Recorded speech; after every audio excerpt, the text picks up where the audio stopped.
ওঙ্কার বাংলায় সঙ্গে রয়েছে আমি শিল্পায়। মুহূর্তের খবর হলো ইআরও নিয়োগ নিয়ে আগেই মুখ্য সচিবকে আপত্তি জানিয়ে চিঠি দিয়েছিল নির্বাচন কমিশন। গত 23 অক্টোবর এই নিয়ে মুখ্য সচিবকে চিঠি লিখেছিল কমিশন।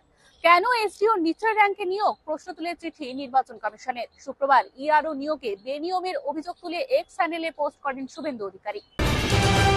ভুয়ো কোচিং সেন্টার খুলে সরকারি চাকরির প্রশ্ন ফাঁস। রবিবার পুলিশ রিক্রুটমেন্ট বোর্ডের পরীক্ষার প্রশ্নপত্র ফাঁসের চেষ্টার সন্দেহ পুলিশের। ব্যারাকপুরের মোহনপুরে কোচিং সেন্টারের গোপাল দাস, নির্মল বিশ্বাস নামে দুজনকে গ্রেফতার করেছে পুলিশ। ধৃতদের 14 দিনের জেল হেফাজতের নির্দেশ। প্রশ্ন ফাঁসের চক্রে জড়িত থাকতে পারে আরো অনেকে, সন্দেহ পুলিশের। পাকিস্তানের গলা ফাটানোর সার, নোবেল শান্তি পুরস্কার পেলেন না ডোনাল্ড ট্রাম্প। গণতন্ত্রের হয়ে লড়াইয়ের জন্য নোবেল পাচ্ছেন ভেনেজুয়েলার সমাজকর্মী মারিয়া। এরকমই আরো অন্যান্য খবরের আপডেটের জন্য অবশ্যই চোখ রাখুন ওঙ্কার বাংলা ডিজিটালে।